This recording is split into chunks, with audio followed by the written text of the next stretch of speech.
तो यार आप मानोगे नहीं, पर हॉलीवुड में कुछ ऐसी भी मूवीज आई है जिनको एज फ्रेंचाइजी लाया गया था। मतलब उन मूवीज के रिलीज होने से पहले ही उनके नेक्स्ट पार्ट कंफर्म थे। मतलब ऐसे मूवी के डायरेक्टर या स्टूडियो वाले ने तो कुछ नहीं कहा था, पर जो उन मूवीज की एंडिंग थी वो ऐसी थी जो कि उनके नेक्स्ट पार्ट को सेटअप कर गई थी। बट यार ये बहन जो डायरेक्टर्स एंड स्टूडियो वाले पता नहीं कौन सा सस्ता नशा करते हैं, साले बना के मूवी भूल गए हैं कि इनका पार्ट 2 भी लाना है। अब जैसे अपनी ब्रांड कार गेंचो ब्लैक होल के उसी तीसरे प्लेनेट पर पिछले 9 सालों से फंसी है और इंतजार कर रही है कि कौन कब उसे बचाने आएगा। पर अपने क्रिस्टोफर भाई नोलन तो भूल ही गए हैं। अरे कोई बताओ यार उन्हें, इतनी सुंदर लड़की का वहाँ उस दूर दराज प्लेनेट पर क्या काम। पर अब अगर आपको लग रहा है कि ये मूवी इकलौती ही ऐसी है जिसकी एंडिंग अपना पार्ट 2 मांग रही है, तो मेरे दोस्तों तुम बिल्कुल गलत हो। तो चलो यार अब इस वीडियो में मैं तुम्हें 3 ऐसी मूवीज बताता हूँ जो की बहुत ही ज्यादा हिट थी। मतलब ऑडियंस ने मूवी को दिन रात बार बार देखकर अपनी आंखों की रेल बना दी थी और ऊपर से उन मूवीज की एंडिंग भी कुछ इस तरह हुई थी कि वो अपना नेक्स्ट पार्ट भी डिजर्व करती है। तो अब चलो यार ज्यादा आपको इंतजार न कराते हुए शुरू करते हैं। बट यार मेक श्योर कि आगे बढ़ने से पहले, वैसे करना तो है नहीं फिर भी बोल देता हूँ, मैं ही बेशर्म हूँ ना, आप इस वीडियो को लाइक कर देना।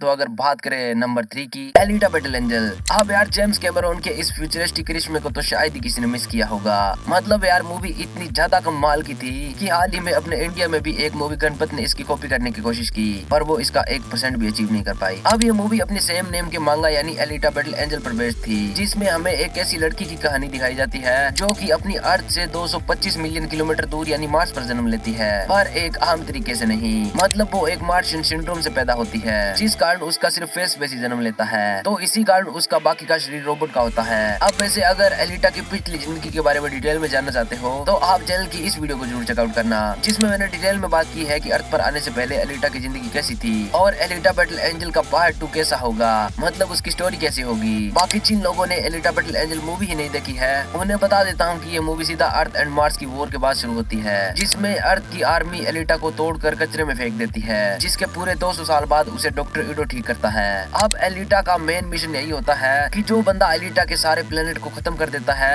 यानी नोवा, वो उसे खुद यमराज के पास छोड़ कर आए। अब नोवा अर्थ की एक स्काई सिटी पर रहता है, जिसके पास पहुंचना आसान नहीं होता है क्योंकि उस स्काई सिटी में सिर्फ अमीर ज्यादा ही रहते हैं। पर इसके लिए एक रेसिंग मैच होता है और जो उस मैच को जीतता है उसे स्काई सिटी पर जाने का मौका मिलेगा। अब उस रेस में जीतने के लिए आप सब कुछ कर सकते हो, मतलब उसमें सब कुछ अलाउ था, यानी आप अपने कॉम्पिटिटर को रास्ते से हटाने के लिए उसे मार भी सकते हो। पर एलिटा जैसे तैसे उस मैच को जीत जाती है और उसे मौका मिल जाता है स्काई सिटी पर जाने का और नोवा से बदला लेने का। बट यार आज 4 साल हो गए हैं, अभी तक तो एलिटा पहुंची नहीं स्काई सिटी पर। मतलब यार डिज्नी वाले भूल ही गए हैं कि उन्हें इस कमाल की मूवी का पार्ट 2 भी लाना है, पर नहीं, उन्हें इन जैसी मूवीज का पार्ट 2 लाने से फुर्सत मिले तो ही वो इस पर काम करे ना। बाकी यार अगर बात करें नेक्स्ट मूवी की, इंटरस्टेलर। हाँ यार जो भी भाई लोग मेरी तरह से discovery channel and national geographic channel देखे बड़े हुए हैं उन्होंने तो इस मूवी को देखा ही होगा, और देखा क्या, बार बार देखा होगा, क्योंकि यार 2014 में आई इस मूवी ने वो कमाल कर दिखाया था जो कि उससे पहले किसी ने भी नहीं किया था।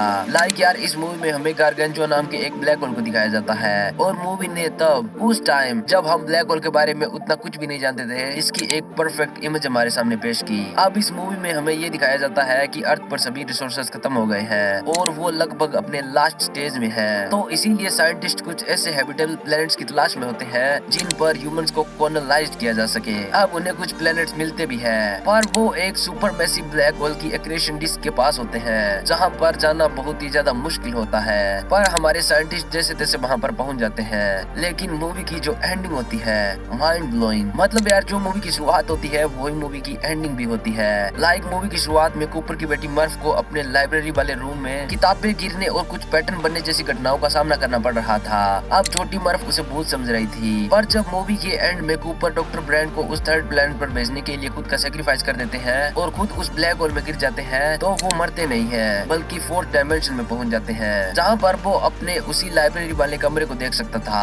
अब वो वहाँ से कुछ बाइनरी कोड्स की हेल्प से अपनी बेटी मर्फ को कुछ मैसेज देने की कोशिश करता है। मतलब जो डाटा उसे मिलता है वो उसे अपनी बेटी को देता है जो कि उसी डायरी में नोट कर लेती है, और जब आगे चलकर मर्फ बड़ी होकर एक साइंटिस्ट बन जाती है तब वो उस कोड को डिकोड कर लेती है, जिसकी हेल्प से ह्यूमन स्पेस में कुछ ऐसे स्पेसशिप्स बना लेते हैं जिन पर ग्रेविटी बिल्कुल ही अर्थ जैसी होती है और वो इंसानियत को बचा लेते हैं। एंड हाँ यार कूपर की बेटी मर्फ का वो बचपन वाला भूत खुद उसका बाप ही था। पर अब इस सब के बाद जिस डायमेंशन में कूपर फंसा होता है वो अपने आप ही खत्म हो जाता है और कूपर बेहोश हो जाता है। लेकिन जब उसकी आंखें खुलती है तो वो खुद को इंसानों के उसी स्पेसशिप पर पाता है जहाँ पर अब उसकी बेटी मर बूढ़ी हो चुकी थी। मतलब जैसा कि हम सभी जानते हैं कि ब्लैक होल के पास बिताया 1 मिनट भी अर्थ पर कई सालों के बराबर होता है। तो कूपर तो खुद ब्लैक होल के अंदर ही चला गया था। तो उसने बेशक वहाँ पर सिर्फ 4 से 5 मिनट बिताए थे, पर अर्थ पर उसकी बेटी बूढ़ी हो चुकी थी। पर जो मूवी का मेन ट्विस्ट होता है वो ये कि कोई ऐसा था जो कि इंसानों को बचाना चाहता था और उसने ब्लैक होल को एज वर्म होल यूज करके कूपर को उनके उस लाइब्रेरी वाले कमरे में पहुंचा दिया था जहां से उसने अपनी बेटी को मैसेज दिया था।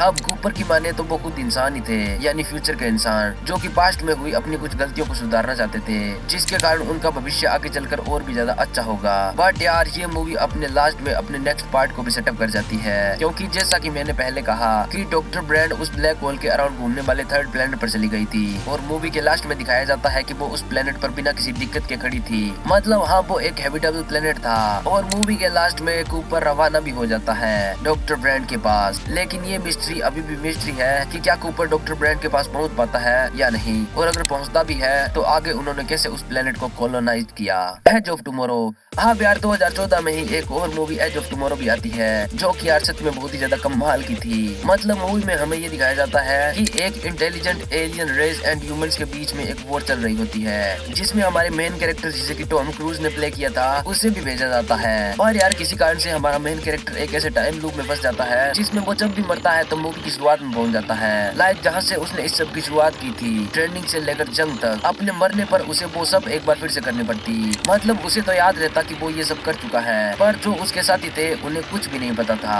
लाइक जब वो इस मूवी में कई बार इस टाइम लूप का शिकार हो जाता है तो वो अपने उन कामों को जिनमें वो पहले बिल्कुल भी माहिर नहीं था उन्हें बिल्कुल ही आसानी से कर लेता है। और साथ वाले हैरान कि साला ये पहली बार में इतना अच्छा कैसे कर रहा है। लेकिन नहीं, उसका वो पहली बार नहीं था बल्कि उसने वो सब कई बार कर लिया था। और यार इस केस में एक कमाल की बात ये है कि इस मूवी का पार्ट 2 आने वाला है। अब हम बहुत ज्यादा ही टाइम ले लिया है, बट यार फाइनली ये न्यूज निकल कर आ रही है कि इस मूवी का पार्ट 2 आने वाला है। अब इसकी रिलीज डेट तो अभी तक कंफर्म नहीं है, पर हाँ मूवी पर काम चल रहा है। बाकी यार आप इन तीनों मूवीज में से किस मूवी का पार्ट 2 सबसे पहले देखना चाहते हो और कौन सी मूवी आपकी ज्यादा फेवरेट है मुझे कमेंट्स में जरूर बताना। एंड हाँ यार अगर मार्वल के फैन हो और ये जानना चाहते हो कि आखिर ये बच्चा कौन था जो कि एंड गेम में दिखाया गया था और आगे चलकर आयरन मैन की जगह लेने वाला है, तो यार आप इस वीडियो को जरूर चेकआउट करना। अब ये आपको इस वीडियो की एंड स्क्रीन में मिल जाएगी। बाकी यार चलो मिलते हैं किसी नेक्स्ट वीडियो। लाइक तो आप करने नहीं वाले हो।